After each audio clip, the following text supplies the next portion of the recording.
Merci de votre attention. Voici d'abord les titres de cette édition. La charte de Lomé sur le sommet sur la sécurité maritime examinée depuis ce matin à Lomé. Experts, juristes et ministres travaillent sur le document. Les aspects juridiques sont passés à la loupe. Le rendez-vous, c'est maintenant dans 45 jours. France aujourd'hui de la mission d'inspection des établissements privés de la zone de Lomé. 9 brigades d'inspecteurs et de personnel d'appui étaient sur le terrain. Dans leurs documents, des informations qui permettront d'évaluer ces établissements privés. Enfin, le Gabon post-électoral Libreville vit depuis hier au rythme des manifestations, des contestations après la proclamation de la victoire d'Ali Bongo déclaré vainqueur. L'armée quadrille Libreville, on parle de mort. Voilà, madame, monsieur, le sommaire de cette édition. Bienvenue et voici le journal. Bonsoir à tous. Le sommet de Lomé sur la sécurité maritime. Nous sommes, disons, à 44 jours maintenant du rendez-vous. Ça va très vite et ce, depuis ce matin, la charte de Lomé sur le sommet est examinée. Experts, juristes et ministres sont à l'ouvrage et c'est surtout les aspects juridiques qui sont passés à la loupe. Augustin Kossi, Pierre Souchoupo.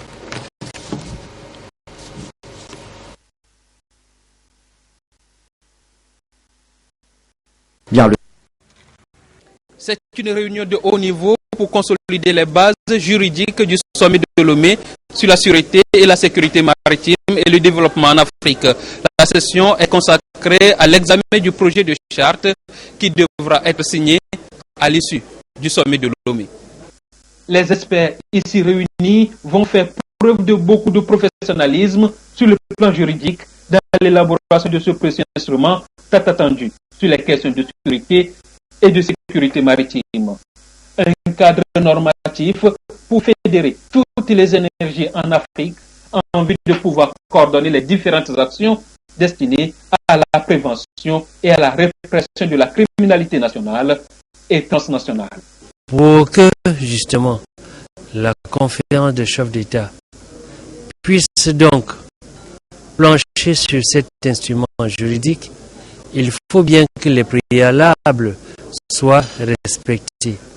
Le premier préalable, c'est l'examen de ce projet de charte par la réunion, par le comité d'experts gouvernementaux sur les questions juridiques.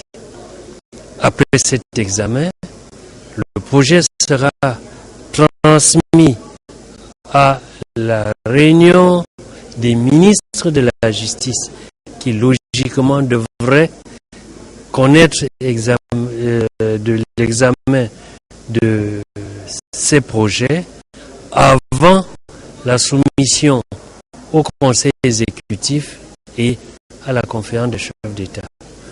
6 autres documents feront l'objet de l'examen par les experts de l'Union africaine. Des documents qui traitent du statut du mécanisme africain de coopération policière AFRIPOL, de l'amendement de la constitution de la Commission africaine de l'aviation civile.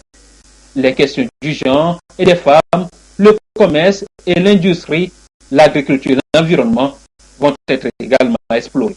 Il serait question tout au moins pour la session qui vient de commencer que nous puissions nous consacrer sur un certain nombre de textes assez réduits pour nous donner plus de temps et aussi pour donner plus de temps à la commission, c'est-à-dire au bureau du conseil juridique, de pouvoir transmettre, enfin traduire les textes dans toutes les 4 langues de l'Union africaine, les mettre à la disposition des ministres de la Justice, les mettre à la disposition du Conseil exécutif avant que ça n'arrive au niveau des chefs d'État et de gouvernement. À 45 jours du sommet de l'Union africaine sur la sûreté et la sécurité maritime et le développement en Afrique, la présente session des experts du comité technique spécialisé vient en prélude à la session ordinaire des ministres de l'Union prévue pour se tenir à Lomé du 8 au 9 septembre prochain. Et ils sont 3 ministres du gouvernement à entreprendre une tournée conjointe sur ce sommet de Lomé. Objectif, sensibiliser, informer la population. L'enjeu est important. L'étape de ce côté, la marque Bojoma. La sécurité maritime et le développement en Afrique qui se tiendra le 15 octobre prochain au Togo interpelle les autorités à prendre des mesures pour la réussite de cet important sommet.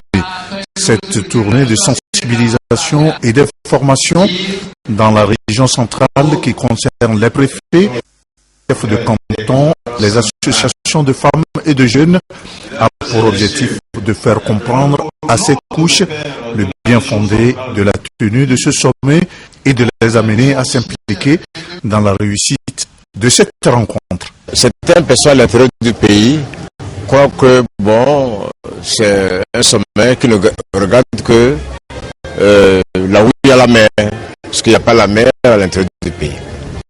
Alors, il fallait que nous venions leur expliquer que c'est tout le pays qui est concerné.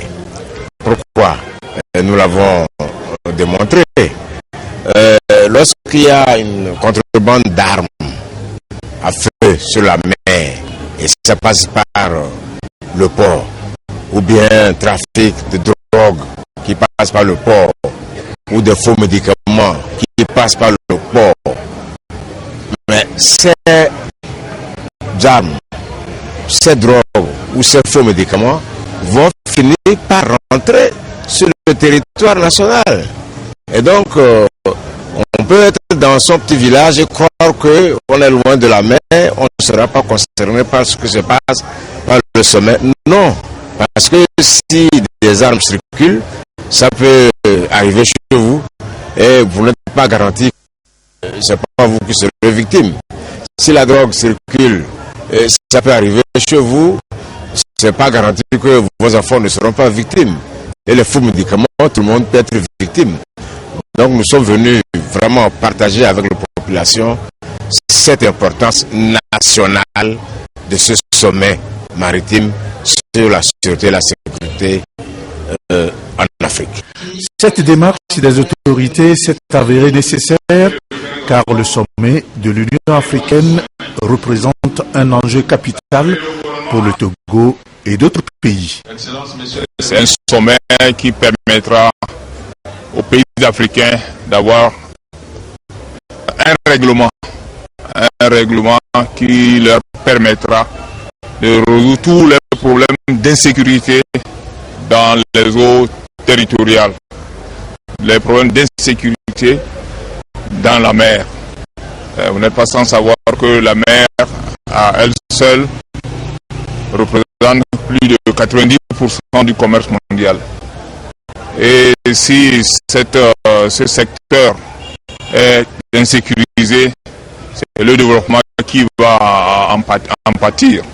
Donc, notre pays a pris l'initiative de rédiger la charte qui sera mise à la disposition de l'Union africaine pour tous les pays d'Afrique. Cette charte qui leur permettra de prendre des mesures harmonisées pour combattre le phénomène d'insécurité dans la mer. Un débat a été mené afin de permettre aux participants de cerner les contours du sommet pour pouvoir relayer l'information dans leur milieu. Et à ce côté, toujours, Guy Madjé Lorenzo, autre ministre du gouvernement, s'est adressé, lui, et précisément aux transporteurs routiers, aux opérateurs économiques de la région, une mission de sensibilisation, d'information. Là aussi, le compte rendu, nous retrouvons la marque Bojoma. Les responsables des syndicats des transporteurs, conducteurs et commerçants de la région centrale face au ministre en charge de la communication en tournée de sensibilisation et d'information sur le sommet de l'Union africaine qui se tiendra le 15 octobre prochain. Le ministre Guy Madjé Lorenzo, accompagné d'une délégation du ministère du Commerce et des Transports routiers, a entretenu les délégués sur la conduite à tenir avant et pendant le sommet afin que ce grand rendez-vous sur la sécurité et la sûreté maritime et le développement en Afrique soit une réussite. Comme vous le savez, la région centrale est une région économique très importante dans le développement de notre pays.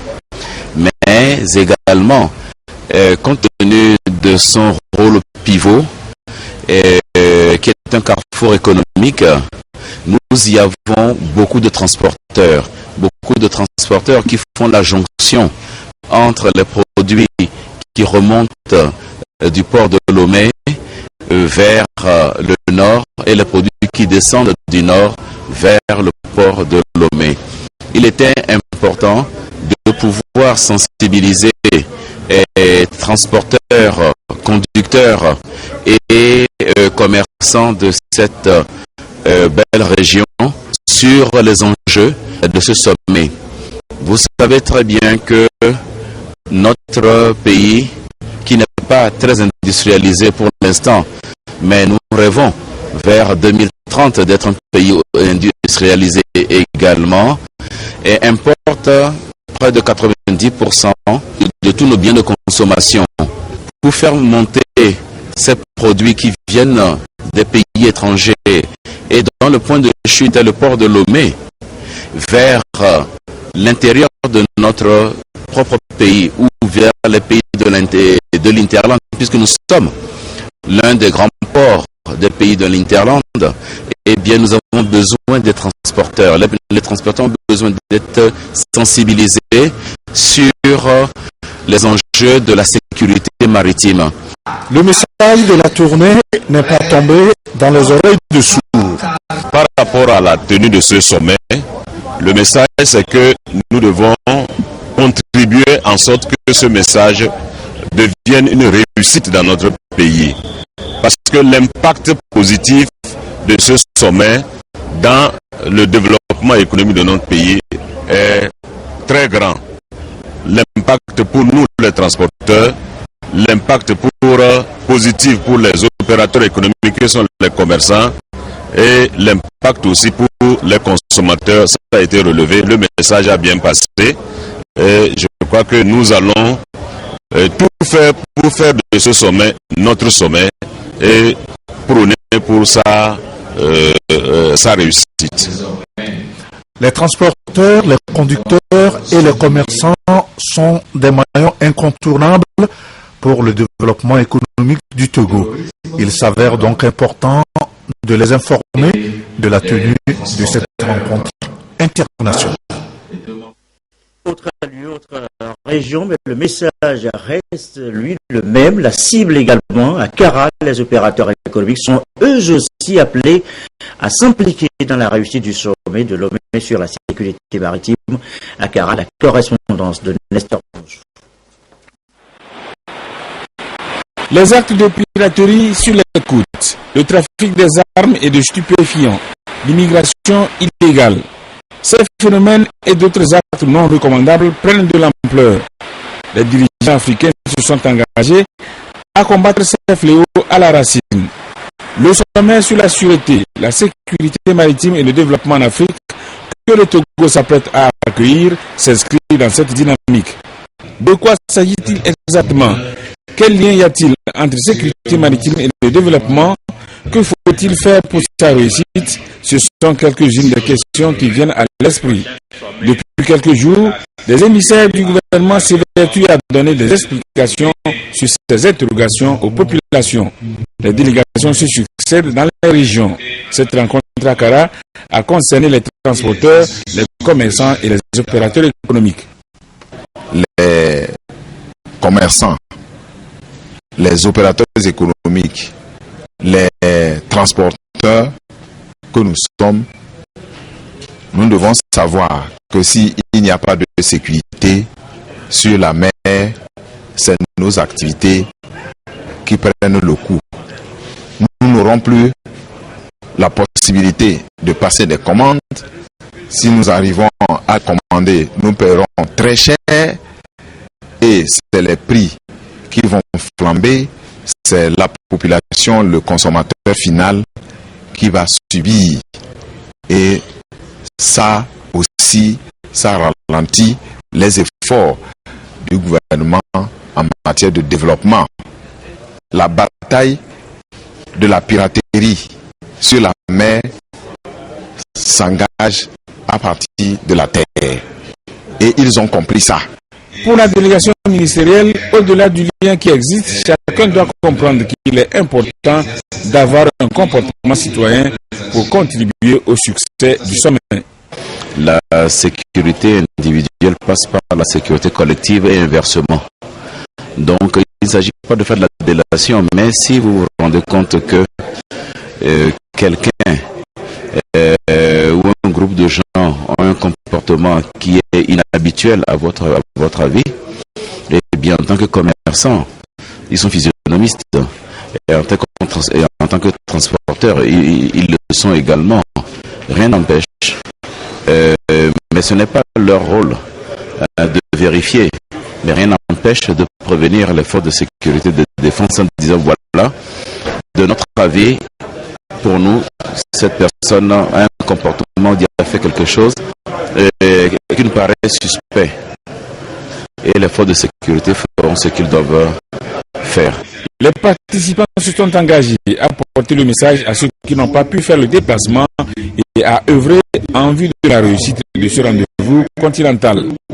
Si le bateau est arraisonné par des pirates, quand est-ce que le transporteur qui fait sa profession par le transport routier pourra avoir la marchandise, comment est-ce que la commerçante ou soit le consommateur pourra-t-il subvenir à ses besoins quotidiens? Voilà pourquoi il est très important pour nous en tant que transporteurs et conducteurs de s'aligner aux idéaux du chef de l'État pour que cette conférence se passe très bien chez nous au Togo.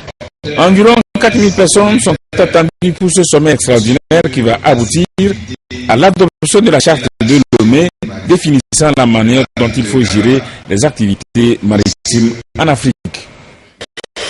Et pour boucler ce chapitre sur le sommet sur la sécurité, ces images de Balaklava en République de Maurice. Balaklava, c'est la capitale depuis ce matin de la conférence ministérielle africaine sur les économies bleues, le changement climatique, le secteur privé, la société civile. Ils sont conviés, appuyés par la Banque mondiale, à l'ouverture, à la tribune. Le Premier ministre togolais, Komiselam Klassou, a présenté les avancées enregistrées par le Togo ces dernières années en matière de sécurité maritime.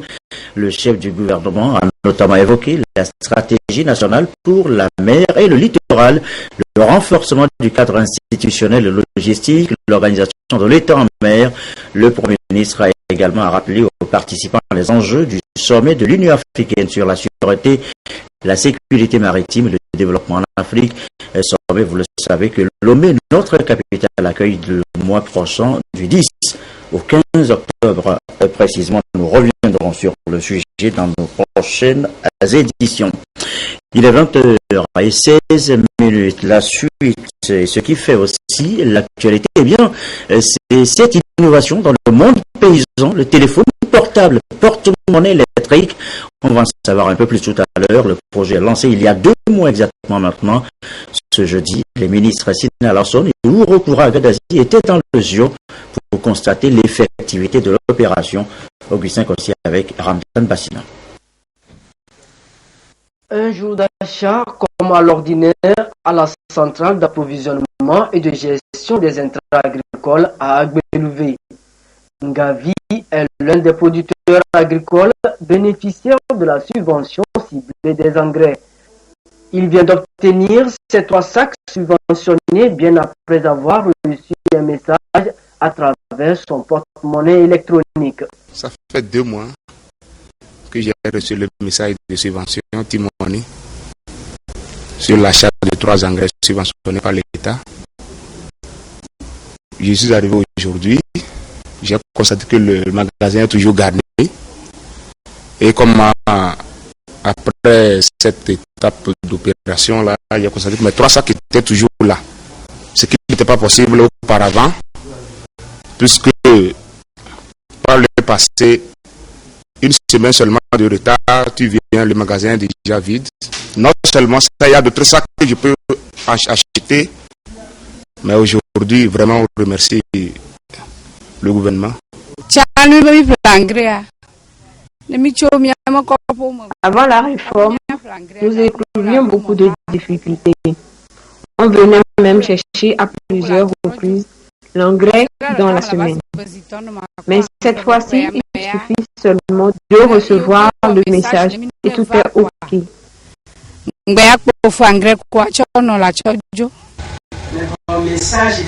L'opération est dénommée Agri-PME, paiement par monnaie électronique, et facilite l'accès aux engrais par les producteurs exploitant une superficie culturelle de 0,5 à 1 hectare. Elle s'effectue à partir d'une plateforme électronique, T-Money pour le réseau Togo cellulaire et Flouze pour Move. L'État verse à chaque agriculteur identifié un montant de 9 000 francs CFA sur 3 sacs d'engrais. Les ministres en charge de l'économie numérique et de l'agriculture et leurs partenaires sont venus constater l'effectivité du projet lancé il y a 2 mois. La volonté du chef de l'État, c'était que les paysans les plus vulnérables puissent recevoir directement leurs subventions. Et aujourd'hui, en 2016, le meilleur moyen de faire cela, c'est par la téléphonie mobile, c'est par le paiement mobile. Et c'est ce que nous avons mis en œuvre.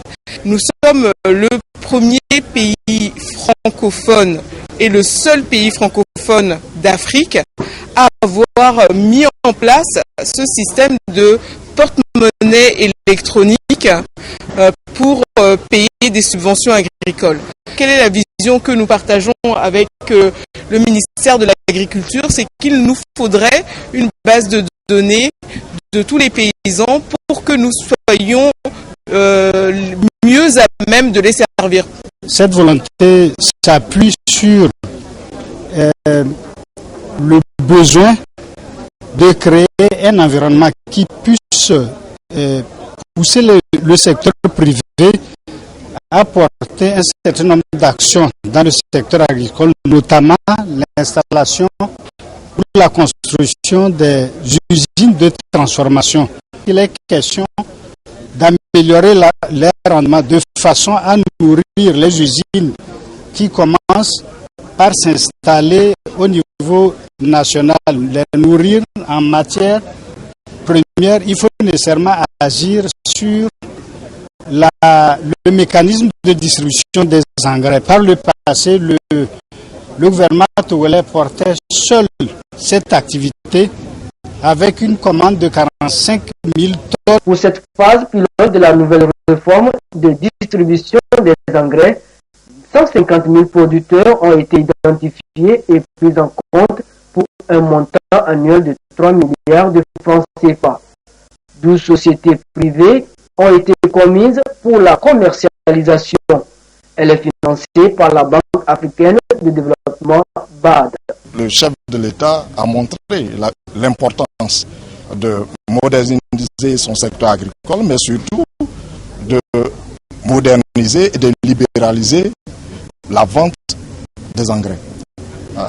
Le président Désigna a sauté sur l'opportunité de cette requête du chef de l'État parce que l'ambition de la Banque africaine de développement, comme vous le savez tous, l'ambition de la Banque africaine de développement est de nourrir le continent le plus rapidement possible et de faire des progrès importants les 5 prochaines années. Le Togo ambitionne d'importer suffisamment d'engrais afin de satisfaire les besoins des producteurs évalués à près de 85 000 tonnes par an. À cela s'ajoute la production des engrais spécifiques sur place pour les différentes cultures. Écoute à présent de la foire à Djafi, elle bat son plan, cette foire, 6e jour déjà d'activité, reportage sur place de Marceline Tchakpala avec Charlotte Tonsimi. Comment ouvrir les portes de son entreprise à l'extérieur? C'est l'idée essentielle de cette rencontre qui a réuni les entrepreneurs présents à la foire à Djafi. Ces jeunes ont été outillés sur les opportunités que leur offre l'espace CEDEAO. Il s'agit entre autres des conditions à remplir pour l'exportation de leurs produits, c'est-à-dire le libre accès au marché, un concept bien défini. L'accès au marché, précisément pour les entrepreneurs et que vous êtes ici, et je pense qu'il y a des conditions qu'il faut remplir par rapport à un certain nombre de choses et par rapport aux accords précis. C'est-à-dire que lorsque vous voulez commercer, vous voulez exporter un produit et vous ne connaissez pas les exigences qui concernent ce produit par rapport à un pays donné, vous ne pouvez pas satisfaire aux engagements pris par le Togo envers cet État-là. Et donc, automatiquement, nous devons aller vers l'information. Nous avons un centre de référence qui loge au niveau du commerce extérieur et nous demandons à ces entrepreneurs d'aller vers ce centre-là pour avoir plus d'informations lorsqu'ils veulent exporter leurs produits et avoir plus d'outils lorsqu'ils sont en face d'un douanier qui veut avoir un taux qui est beaucoup plus supérieur au taux consolidé par rapport au pays dans lequel ils veulent exporter. L'intégration sous-régionale passe aussi par la libre circulation des personnes et des biens. Cela amène à traiter équitablement les entrepreneurs nationaux et étrangers dans l'espace CEDEAO. La CEDEAO a été créée pour une intégration régionale. Mais cette intégration régionale aussi a un aspect économique. Lorsque un pays ou bien lorsque le Togo a un traitement vis-à-vis du Bénin ou d'un autre État, il doit accorder le même traitement aux autres États aussi. Et il y a une non-discrimination qui doit se faire voir dans la manière de traiter les ressortissants et les étrangers. La foire Adjafi est ouverte depuis le 26 août dernier et accueille les entrepreneurs venus d'ici et d'ailleurs. Elle prendra fin le 12 septembre prochain. Les candidats au concours d'entrée à l'École nationale de formation sociale, ils composent depuis ce matin, ils sont 1449. Les candidats prétendent à cette formation soumis à 2 épreuves, le français et la culture générale. Depuis ce matin, le reportage est signé Luc Cassi. 1449 candidats, soit 338 pour le cycle 1 et 1111 pour le cycle 2, composent sur l'ensemble du territoire national pour entrer à l'École nationale de formation sociale ENFS. Ils seront évalués dans 2 matières, à savoir le français et la culture générale. Le ministre en charge de l'action sociale et son collègue de l'enseignement technique et professionnel ont constaté le début des épreuves. Il y a une parfaite organisation du concours. Tous les candidats sont là, ils ont répondu à l'appel. Je crois que ça va. D'une manière générale, l'organisation est bonne.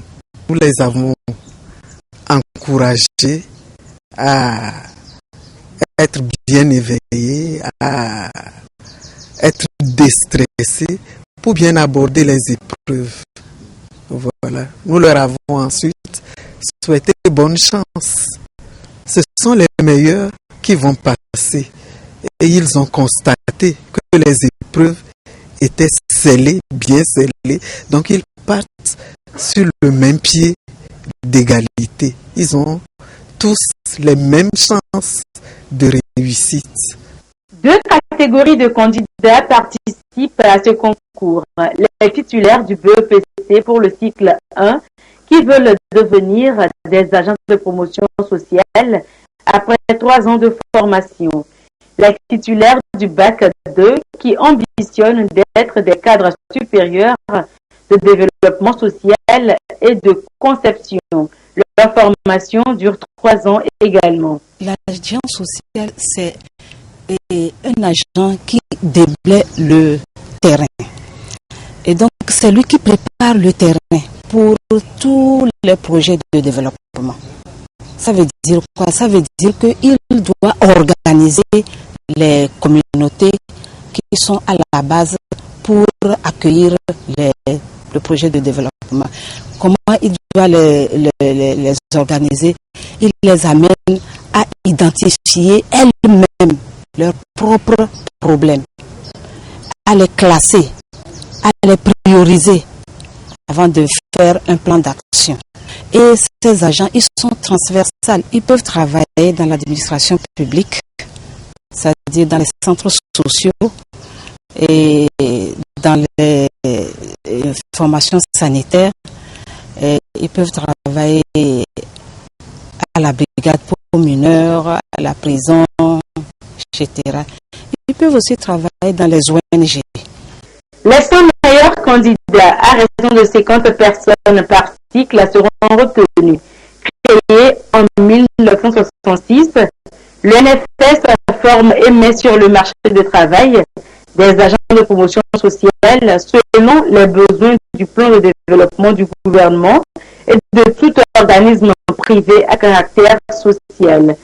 Durant ces 10 dernières années, l'école a formé près de 700 agents sociaux.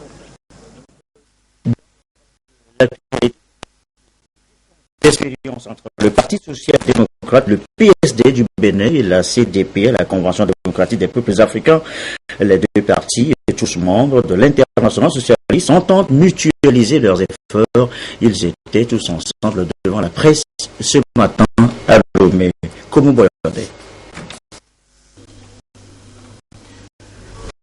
Tous deux membres de l'international socialiste, le Parti social-démocratique PSD du Bénin et la Convention démocratique des peuples africains CDPA ne cessent de conjuguer leurs efforts pour un véritable enracinement de la démocratie au Togo, au Bénin et dans la sous-région.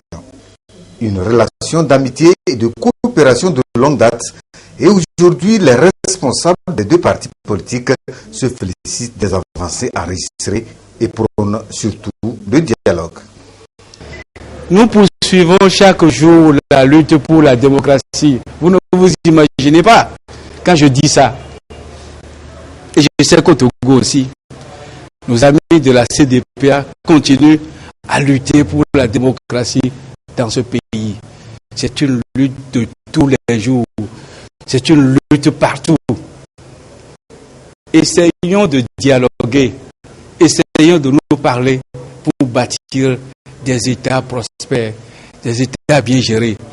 Cette rencontre nous a également comblés parce qu'elle nous a permis de faire le point sur la situation de chacun des deux pays sur le plan politique. Où est-ce que nous en sommes? À quel niveau de démocratie sommes-nous arrivés? Quelles sont les difficultés? Et la conclusion que nous avons tirée sur ce plan est que la démocratie, c'est une lutte de tous les instants. Convaincu qu'en politique, on est toujours en apprentissage, le PS du Bénin et la CDPA du Togo estiment que des rencontres périodiques sont nécessaires pour un réel échange d'expériences. À l'étranger, le Gabon au bord du chaos, manifestation, scène de guérilla, répression, on m'a volé mon élection, clame le principal opposant, Jean Ping. Ce soir, on compte des morts dans la capitale, Libreville, et quadrillés par l'armée. Regardez. Libreville sous haute tension. Des policiers démantèlent les barrages montés par les opposants. Un peu partout, les traces d'une nuit de chaos. Les forces de l'ordre quadrillent le centre. Les habitants sont terrés chez eux. La capitale gabonaise a des allures de ville morte et meurtrie. Des magasins ont été pillés, des bâtiments incendiés. Et des heurts ont repris dans la soirée. Je vous parle, là, il y a des quartiers encore où ça chauffe. Moi, j'habite au bord de mer. Il y a à 100 mètres de là, ils ont brûlé des voitures, ça craint, quoi. La nuit dernière, c'est l'Assemblée nationale qui a brûlé pendant plusieurs heures. Et le quartier général de l'opposant Jean Ping a été pris d'assaut par la garde républicaine. Au moins 3 personnes ont été tuées. Le candidat de l'opposition, c'est lui. Nous avons pu le joindre par téléphone. Nous sommes dans la terreur, nous sommes terrorisés de ça là. Ali Bongo appelle ses partisans au calme et tire sur la foule, détruit tout et arrête tout le monde. En ce moment précis, comment vous pouvez appeler les partisans au calme et vous-même vous comporter en voyou? Les incidents durent depuis hier. Des centaines d'opposants à Ali Bongo contestent la victoire du président sortant. Quelques 200 policiers anti-émeutes tentent de disperser les manifestants à coups de gaz lacrymogène, mais la foule continue de crier sa colère. Le peuple veut juste sa victoire des urnes. Nous n'en voulons plus d'Ali Bongo. Ali Bongo, ça suffit. Ali Bongo aurait gagné avec moins de 6000 voix d'avance. Ce soir, à la télévision, il a rejeté la responsabilité des troubles sur l'opposition. La démocratie s'accorde mal des succès autoproclamés. Des groupuscules formés à la destruction, la démocratie s'accorde mal de la prise d'assaut d'un parlement. Les affrontements ont fait de nombreux blessés, mais même à l'hôpital, les opposants sont prêts à continuer le combat. Au Togo, avec le peuple gain qui a procédé cet après-midi au rituel de la prise de la pierre sacrée EPP. Cette 354e édition est placée sous le signe de la réconciliation et de la paix. Reportage sur place à de Chassim Labaga. Le peuple gain mobilisé pour recevoir le message de leur divinité pour la nouvelle année. Message délivré à travers la pierre sacrée, l'unique prise suivant une tradition séculaire de plus de 3 siècles et demi. Cette année, la pierre est de couleur blanche. Elle nous dit il y aura la prospérité. La prospérité et la paix. Mais il faut éviter quelques comportements. La pierre demande à ce que les jeunes dames, les dames qui ont des fœtus et pensent à avorter, n'ont qu'à laisser faire cette action-là. Il est interdit cette année de procéder à l'avortement. Il est demandé à toute la population de veiller sur les jumeaux, de les célébrer cette année, de les choyer, parce que les jumeaux portent beaucoup de bonheur sur nous. Les jumeaux nous protègent. C'est pourquoi la pierre demande à ce que on fasse des cérémonies, des offrandes aux jumeaux.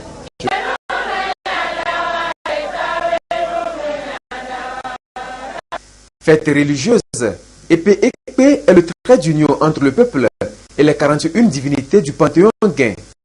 Elle est profondément ancrée dans la culture des gains dont elle fonde l'identité et celle de l'unité. Elle est aussi une occasion de mobilisation des populations de la préfecture des lacs autour des valeurs de réconciliation et de paix. Nous avons demandé à ce que toute la population fasse ce que nos ancêtres nous ont légué. Et on a appelé tout le monde, toute la préfecture des lacs, tout le peuple gain à se réconcilier. Nous sommes tous des gains.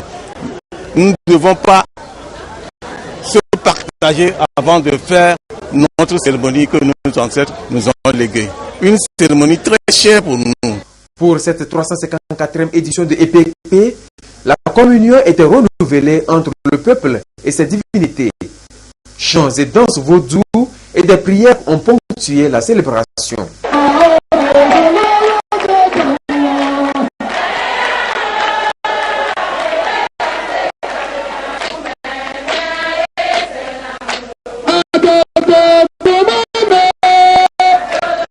demandé la bonne santé. Et dans la bonne santé, il y a la longévité. J'ai profité de l'occasion pour demander la longévité aussi. Tout le peuple gagne la paix et la réconciliation. Je veux la paix, la réconciliation, la santé pour tout le monde. La prise de la pierre sacrée donne le ton aux festivités de la nouvelle année chez les Guins. Elle est marquée par la consommation du couscous de maïs appelé Yaka Okin. La page des sports maintenant, Claude Amar nous a rejoint sur ce plateau. Bonsoir Claude. Bonsoir. On va parler de la CAN, la 6e et dernière journée des éliminatoires de la Coupe d'Afrique des Nations 2017. Le Togo affronte ce dimanche Djibouti. Face aux requins de la mer Rouge de Djibouti arrivés ce soir dans notre capitale, les éperviers n'ont qu'un seul objectif, gagner. La preuve, ils étaient en séance de réglage. Jean Kofi et Deji y étaient. La majorité des joueurs a répondu à l'appel de Claude Roy pour le duel qui va opposer les éperviers aux requins de la mer Rouge de Djibouti le 4 septembre prochain. Un regroupement qui a démarré depuis mardi. Séance purement physique, travail de vitesse, mais basé sur de la résistance, sur des séquences de 15 secondes. Donc non, les 2 circuits training qu'ils ont fait, ça s'est bien passé. C'est plutôt intéressant. On respecte bien exactement le programme qu'on avait établi. Une cellule médicale de grosse qualité autour de cette équipe, donc tout va bien. Troisième du groupe A avec 8 points, derrière la Tunisie 10 points et le Libéria également 10 points. Le Togo a obligation de résultats tout en espérant un faux pas de ses concurrents. Certains cadres de l'équipe, tels Alexis Romao, ne pourront pas être présents, mais le sélectionneur national reste confiant pour cette dernière rencontre des éliminatoires Coupe d'Afrique des Nations Gabon 2017. Faire un bon match. D'essayer de pratiquer un football de qualité. 2, bien évidemment, de gagner le match. Puis après, attendre les résultats. On sait que ça ne dépend pas de nous. Donc, en rêvant d'un match nul 0-0 entre la Tunisie et le Libéria, et des énormes contre-performances dans les autres groupes pour finir le cas échéant dans les meilleurs deuxièmes. Donc. Les séances d'entraînement se poursuivent jusqu'à samedi. Togo-Djibouti, c'est ce dimanche au stade de Kégué à partir de 17h30. Et les journalistes chargés justement de couvrir cette rencontre se sont retrouvés de leur côté au siège de la Fédération togolaise de football, Claude. Hier soir, il s'agissait pour le bureau exécutif de la Fédération togolaise de football de recycler les journalistes sportifs en vue de couvrir les matchs internationaux d'une part et surtout de s'intéresser au démarrage du championnat national de première division qui démarre le 11 septembre. Martin Sandari, Mankobi. L'objectif de cette formation est de sensibiliser les journalistes sportifs sur les normes du football moderne telles que recommandées par les instances internationales de la discipline. Une quarantaine de journalistes de la presse sportive publique et privée ont pris part à cette rencontre. Ce séminaire s'organise dans le cadre des préparatifs du démarrage du championnat national de première et de deuxième division. Vous savez, la presse étant un acteur très privilégié dans le domaine du football, donc cette formation, ce séminaire s'inscrit dans notre logique de mettre à niveau tous les acteurs qui doivent pouvoir accompagner les compétitions nationales pour que la chose se passe d'une manière très réussie. Et c'est l'occasion aussi pour nous de créer vraiment une ambiance, disons, d'un bon démarrage avec les journalistes. 4 communications ont meublé les travaux, notamment la FTF et ses organes de fonctionnement, les nouvelles lois de jeu, l'éthique et la déontologie de la presse et enfin les exigences de l'accréditation. Je pense que les autorités de la fédération ont bien fait d'organiser cette rencontre entre la presse togolaise, donc dans son ensemble. L'essentiel pour cette rencontre, c'est d'échanger sur la manière, la déontologie, comment faire le travail, et quelles sont les erreurs à ne pas commettre ou à ne plus commettre. L'éthique aussi est un point très important dans l'organisation d'une corporation telle que celle des journalistes sportifs. Je pense que c'est une très bonne chose. Cela va permettre donc à ce que les journalistes puissent avoir les outils de pouvoir bien commenter les matchs, bien diffuser les matchs et surtout de mettre toutes les informations à la disposition. Vous savez que la presse joue un grand rôle en matière donc de diffusion des informations et qui plus est des informations sportives. Les travaux de cet atelier ont été ouverts par le président de la Fédération togolaise de football, le colonel Diakou. Une formation des attachés de presse des clubs de football est prévue avant le démarrage des championnats nationaux de première et de deuxième division. Et voilà, ce sera tout pour votre page des sports de ce soir. Gerson, samedi, nous serons au rendez-vous du sport détente à partir de 14h45. Merci beaucoup, Claude. Moi, quelques communiqués avant de refermer cette édition, quelque peu longue ce soir. Le peuple gain célèbre communiqué du ministre de la Sécurité de la Protection civile. Le peuple gain célèbre chaque année la prise de la pierre sacrée qui annonce le nouvel an gain et d'autres cérémonies subséquentes pour cette année 2016. Cette cérémonie est prévue pour se tenir ce jeudi, donc 1er septembre 2016. Tenant compte de ce que, depuis quelques années, l'organisation de cette manifestation traditionnelle et culturelle séculaire repose deux groupes rivaux d'adeptes de différentes divinités. Les autorités administratives ont engagé des négociations avec les différentes parties afin d'éviter toute situation de trouble à l'ordre public à l'occasion de la dite manifestation. En dépit de toutes les précautions prises à cet effet, les membres du comité d'organisation ont été violemment pris à partie par un groupe d'individus au cours des travaux d'implantation des apatames à coups de projectiles et d'armes blanches, notamment des gourdins cloutés. Face à cette situation, les forces de sécurité déployées dans la ville d'Anéro pour sécuriser la manifestation ont dû s'interposer et intervenir en faisant usage de grenades lacrymogènes pour établir l'ordre public. Cet incident a occasionné des blessures légères sur un jeune homme de passage suite à ces jets de cailloux par les manifestants et des dégâts sur un véhicule de la gendarmerie suite à ces jets de pierre. L'intervention des forces de sécurité a permis de ramener le calme et le comité d'organisation a pu poursuivre sereinement ses activités. Aux dernières nouvelles, les festivités se sont passées dans une bonne ambiance.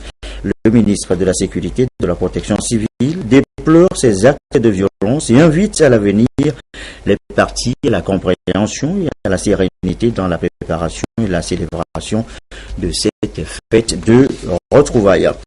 Autre communiqué celui du ministre de la Défense et des anciens combattants, les candidats au concours direct d'entrée à l'école de formation des officiers des forces armées togolaises et FOFAT session 2016 dont vous pourriez consulter donc les noms dans le quotidien national sont déclarés admissibles.